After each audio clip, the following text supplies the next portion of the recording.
Hello, hello, hello. I'm back. Hello, everyone. This is Can We Talk? PEGB, Prophetess Elder Gloria Brown, here live with Mr. Vincent. Hello, Mr. Vincent. Hello, How you Gloria. doing? We're doing tremendous. Oh, wow. You look all bright and charming and nice and clean and clear and happy looking. Absolutely. That's the way we do it. You had a wonderful weekend? It was tremendous. That's our Yes. favorite word. And, at Homestead of Brave, that's really, if somebody asks me, how you doing? Good? Okay? We're having a tremendous day. That's the only way we do it. That's Yes, the only yes. answer they get, Gloria. All right. I'm going to do a shout out right quick to a couple of people, and then I'm going to get back and be thinking about. I might ask you, were you born here in Connecticut, and did you go to high school? And then from there, we're going to get into Home of the Braves. Okay? All right. I'll give a shout out to Miss Esther. She called me early this morning. She watches all the time, and she was there for me when my brother passed, and I thank God for that. I'll give a shout out to Deacon Johnson and also Mother Reed, and to everyone else in the whole wide world and whomever listening. So, Mr. Vincent, I asked you how you were doing, and you told me great. You had a wonderful weekend. So now I'm going to ask you, were you born in Connecticut? I was born right here in Bridgeport at St. Vincent's Hospital. And first, Gloria, please deepest condolences on the loss of your brother from all of us at Homestead of Brave. Oh, amen. Thank Thank you. I wanted to start on a positive note, but I think we had to get that Yes, behind yes. us too. And I was born at St. Vincent's Hospital, to answer your question, and lived here in the Bridgeport area until I was 10 years old. Wow. At which point, Mom and Dad decided to move to South Florida. Oh. The economy wasn't really very good here. Right. And Dad worked at International Harvester, Dynatruck, what is now the site of where was Bridgeport High Line, and it's now, hopefully someday soon, going to be a soccer stadium. Oh, wow. And that's where he worked, and times were a little bit difficult, and got laid off quite a bit, and then just said, let's start fresh in the Miami area.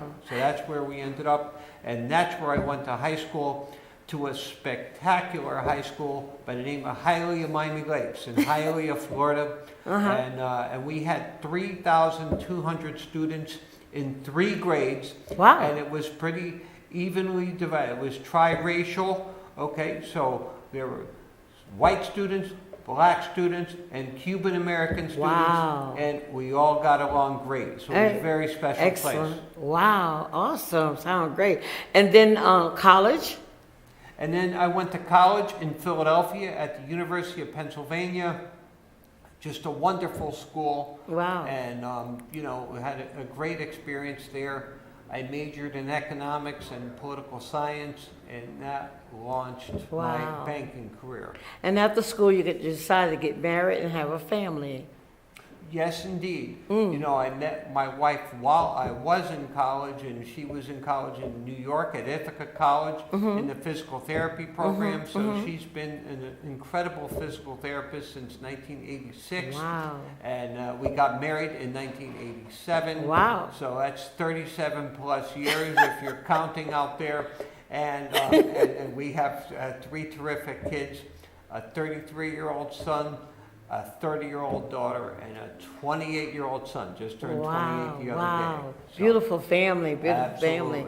And so you decided to come back to Connecticut, and then you started a community event, like having things outside, inside, and then you thought about the less fortunate, which the men's and women's that went overseas and fought for our country and for our lives and our safety. So tell us a little bit about that. Well, Home of the Braves. You know what? We've got to back up a little bit, because part of the story is that Mom and Dad went to Miami. And then when I was still a teenager, unfortunately, Dad, who wasn't even born in this country, he was born in Italy, came to Bridgeport when he was 2 or 3 years old. Dad passed away very suddenly. Wow. And we didn't obviously know how it could have happened, but it turned out, we learned from the VA that we got a letter saying, hey, this is a service-connected death. And so we just assumed it was a mistake. Wow. So, of course, I called and then said, well, I think you made a mistake here because, you know, he discharged from the U.S. military. He was an Army veteran, saw extensive combat in the Philippines and Japan in World War II. Jesus. Was extremely heroic and was member of the 503rd Parachute Infantry Regiment, Wow. which was decorated and just accomplished so much. And they said, you know, they connected the dots. Well, you know, he got malaria while he was in the Philippines, and now he died at the age of 56. He had the arteries of an 85, 90-year-old man. And so his death was rolled service-connected. I then got a monthly check to help me get through college, which helped me financially get through the University of Pennsylvania. And so, obviously, the U.S. military men and women have a very special place to me and for me. And so I was active at Penn in the community service and in the Penn Catholic Newman Center, and I was a member of the community outreach program. The Reverend Father Tom Hagen, the Haitian sensation I call him. He's 83 years old, just had a birthday last week, and he's in Haiti. Happy birthday. He's been in Haiti since 1997, serving the poorest of the poor, and he started a community outreach program at Penn. I was involved in that. So I then came back after my graduation in 1984, started my banking career at People's Bank. Wow, yeah, known as People's United. And my last 8 years there, I was in charge of community relations, and I was also, in my last 4 years there, executive director of the Community Foundation, People's United Community Foundation. Then, as we know, People's United is now M&T Bank, and I left long before that. And so, but, you know, serving those in our community has always been something that's been a part of what I do and who I am. Oh, okay. And so in 1993, I started a veterans visit through the Knights of Columbus, and we would go room to room at the VA Medical Center in West Haven. And so when Homes for the Brave opened in 2002, I was there then as part of this visit, and the Sunday before Christmas every single year. And so, you know, it was kind of ironic that many, many years later I became the CEO of Homes for the Brave. Wow. But as you can see, the die was cast, I think, in many ways long before that. Wow. Well, you love what you're doing. I can see that and tell that, you know. And not only that, though, you work with the Home with the Brave, so is it mixed with women's and of colors and things like that? Or colors. Is it a mixture? Oh my goodness, yes. You know, a large proportion of the veterans we serve, men and women. Okay. We have the first and only home for U.S. military veterans in the state of Connecticut, for women veterans in the state of Connecticut. And so that's a very special place. It has 14 beds for the women veterans and their young children. And, you know, I was just there Saturday morning, and it's just a beautiful place for these women to get back on their feet. Well, you know what? I do a Christmas party all the time, Vincent. And I remember one year we did a movie outside on the 23rd of December, and it was so cold. And we had the kids, it's supposed to be in a drive-in, and they supposed to be parents coming in their cars. Yeah. And the children were supposed to be sitting in the car with the parents, but they went inside and got them a chair and sit out there in that freezing weather. See that? And we had so much food. But I remember I had 10 bags, like contractor bags full of toys. And so my pastor, he didn't tell me. We gave away so many that night. Over 140 people showed up. Wow. But the next day, he took about 6 bags and he took them to your organization, Home for the Braves, for the children. That's awesome. Man. That's awesome, you know, yeah. I mean, when you think about it, we have many of our women, could they come to us in the dead of winter, living in a vehicle with a small child. And so this is why it's, I think, really special. and that we help these women get back on their feet. And our Right. mission is to get our men and women permanently housed. Right. And so that, that becomes just an important thing to do, because these are men and women that have served our country, and now they're struggling a little bit. And so I think it's our honor to serve them and to get them back becoming a positive force in their communities and living in a permanent housing scenario. And not only that, do they stay there all the time, or when they get a home, or you find them a place, they go out and they live on their own? Does they live on their own, move on their own? When they graduate. Oh, But okay. while they're with us, they're there, throughout the day and so forth. And sometimes if there's children in the women's house, the children are in school during the day. So the schooling for the adults, how many months are it? How many months? They have to go through the schooling to graduate. Do they? Okay, well, the average stay in our men's transitional house, which is on Park Avenue, was 155 days last year. And our women's house, which is in the west end of Bridgeport, was 189 days. So as you can see, 5 or 6 months, and then they're hopefully becoming permanently housed. Okay. And so, do they love it there?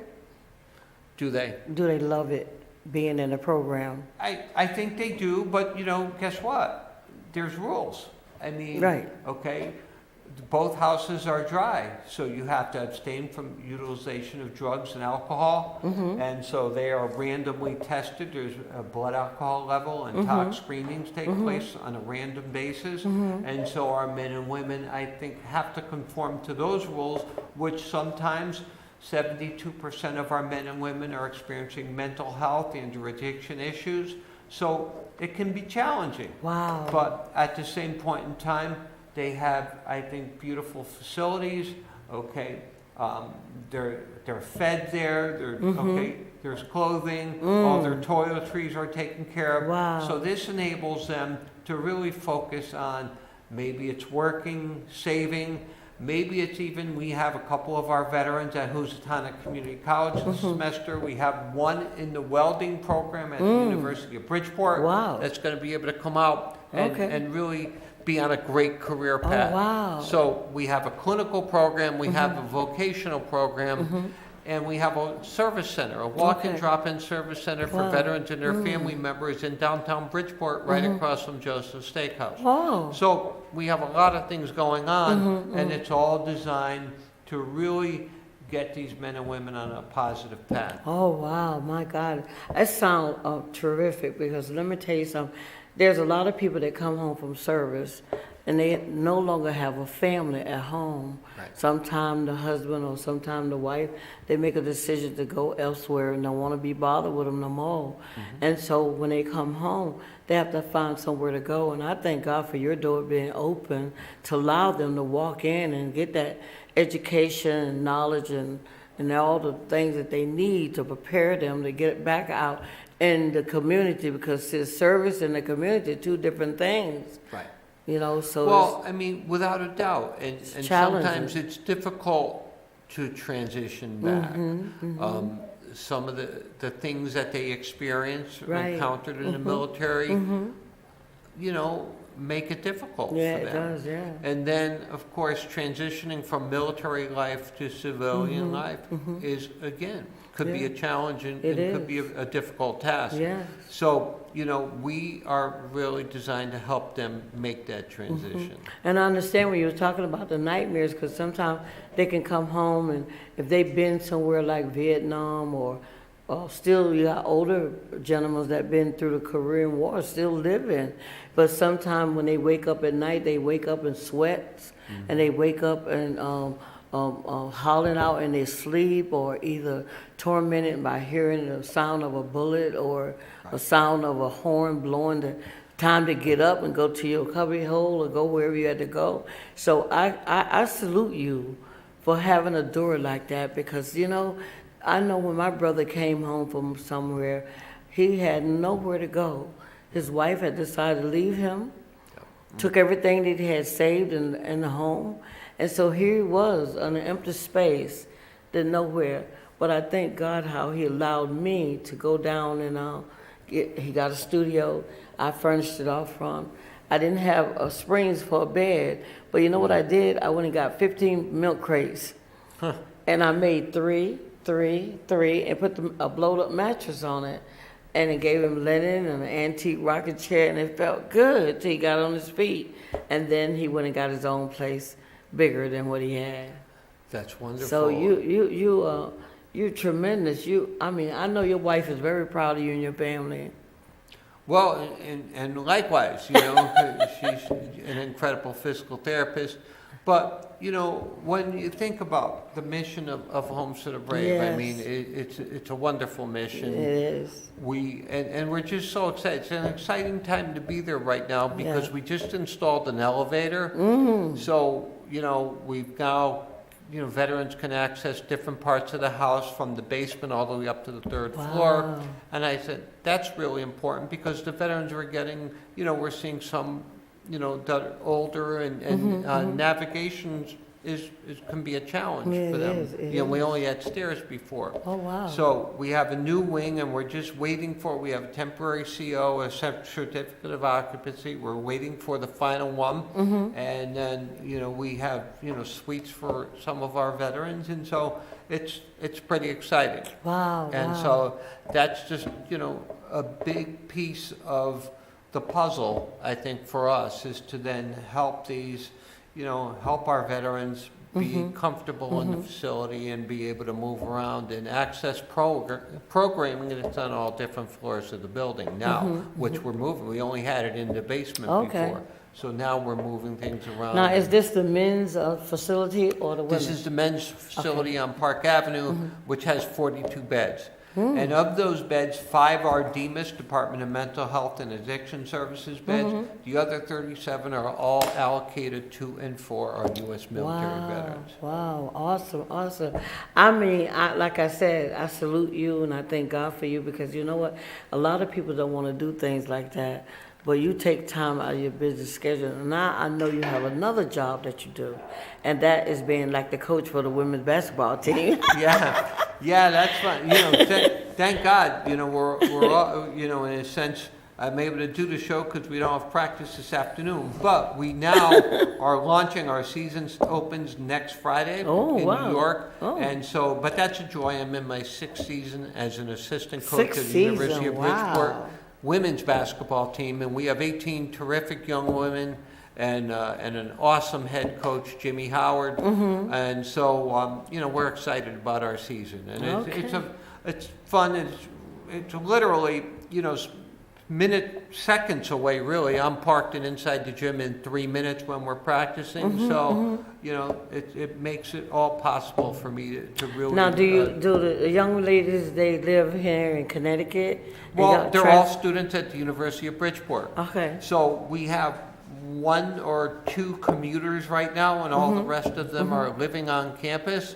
For the first time in my 6 years there, we have 3 young women from Europe. Oh, wow. That have come and they're playing on our team. Wow. So that's exciting. And we have, again, young women from this whole area, a lot from the boroughs and from New York, but really New Jersey, Rhode Island, and, so we have, and again, it's a lot of fun. The women are great to, it's great to work with them and see them. Remember, we have them just play 4 years of college basketball, but we're setting them up for the next 40 years or more of them going out into the working world, whether it be as nurses, as school teachers, as business executives, as attorneys. And so that, we're really looking at the long game too. A couple right now are interested in psychology. Wow. And so down the road, they could become, get their degrees and then pass their exams, and they could end up down the road working with my veterans,